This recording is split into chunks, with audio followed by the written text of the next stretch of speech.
Hi കൂട്ടുകാരെ, എല്ലാവർക്കും സ്വാഗതം. ലെങ്ത്ത് 11 ഇഞ്ചും വെടുത്ത് 58 ഇഞ്ചുള്ള ഒരു കട്ടിയുള്ള തുണി ഞാൻ എടുത്തിട്ടുണ്ട്. ഇതുകൊണ്ടാണ് ബോക്സ് പ്ലേറ്റ് നമ്മൾ സ്റ്റിച്ച് ചെയ്യാൻ പോകുന്നത്.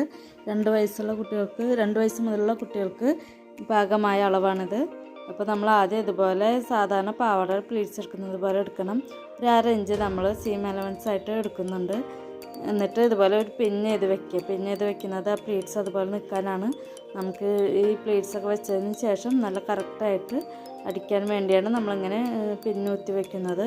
ഡയറക്റ്റായിട്ട് മെഷീനിൽ വെച്ച് കൊടുത്തിട്ട് നമുക്ക് പ്ലീറ്റ്സ് സ്റ്റിച്ച് ചെയ്യാവുന്നതാണ്. ആദ്യമായിട്ട് അടിക്കുന്നവർക്കൊക്കെ ആണെങ്കിൽ അത് ചിലപ്പോൾ പ്ലീറ്റ്സ് ശരിക്കും കെടുക്കില്ല. അപ്പോൾ നമുക്ക് ഇതുപോലെ കുത്തി വെച്ചതിന് ശേഷം അടിക്കുകയാണെങ്കിൽ ഒന്നുകൂടിയൊക്കെ പെർഫെക്റ്റായിട്ട് കിട്ടുന്നതാണ്. അപ്പോൾ ആദ്യത്തെ പ്ലീറ്റ്സ് ഇതുപോലെ രണ്ടും ഒരേ സൈഡിലേക്ക് വെക്കുക. അതിന് ശേഷം അടുത്ത പ്ലീറ്റ്സ് ഇപ്പോഴത്തെ സൈഡിലേക്ക് തിരിച്ചിട്ട് വേണം മടക്കി വയ്ക്കുക. നമ്മൾ നോർമൽ പാവാടയ്ക്ക് ആണെങ്കിൽ എല്ലാ പ്ലേറ്റ്സും ഒരേ സൈഡിലേക്ക് തിരിച്ചാണ് വെക്കുക. ഇത് ഈ 2 പ്ലേറ്റ്സ് ഒരേ സൈഡിലേക്ക് ഫേസ് ടു ഫേസ് ആയിട്ടാണ് നമ്മൾ വെക്കുന്നത്. ഏകദേശം ഒരേ അളവിലായിട്ട് ഇതുപോലെ ഉള്ളിലേക്ക് മടക്കി വെച്ച് എടുക്കുക.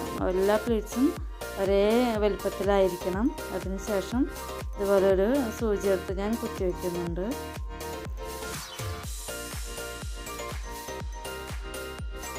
അടുത്ത പ്ലേറ്റ്സ് ഇപ്പോഴത്തേക്ക് തിരിച്ചിട്ട് വെക്കുക.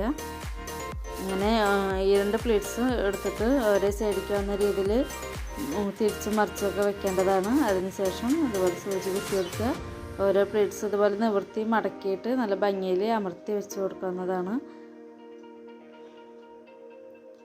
അതിനുശേഷം നമുക്കിത് സൂചി കുത്തിയതിന് ശേഷം നമുക്കിത് അടിച്ചു കൊടുക്കാം.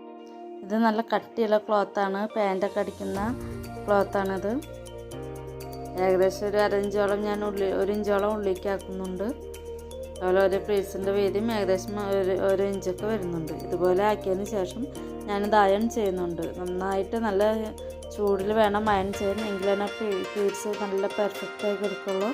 അയൺ ചെയ്തതിന് ശേഷം അടിക്കുകയാണെങ്കിൽ ഏറ്റവും നല്ലതാണത്. അതിന് ശേഷം ഞാൻ ഇതിൻ്റെ ഒരു അറ്റത്ത് ഇങ്ങനെ അടിച്ചു കൊടുക്കുന്നുണ്ട്. പ്ലേറ്റ്സിൻ്റെ മുകളിൽ അടിച്ചു കൊടുത്തതിന് ശേഷം നമുക്ക് സൂചിയൊക്കെ എടുക്കാം. അതിന് ശേഷം നോർമൽ എല്ലാ പാവാടയ്ക്കും വെക്കുന്നത് പോലെ ഒരു പട്ട വേണം. അതിന് ഇതുപോലെ ഒരു തുണി എടുത്തിട്ടുണ്ട്.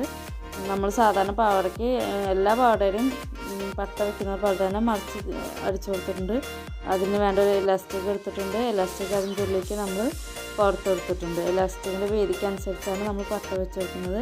അതിന് ശേഷം അതിൻ്റെ സൈഡ് കൂട്ടി അടിക്കാവുന്നതാണ്. പാവടയുടെ അടിഭാഗം മടക്കി അടിക്കുന്നത്. ഇത്രയുള്ള പാവട റെഡി. Thanks for watching.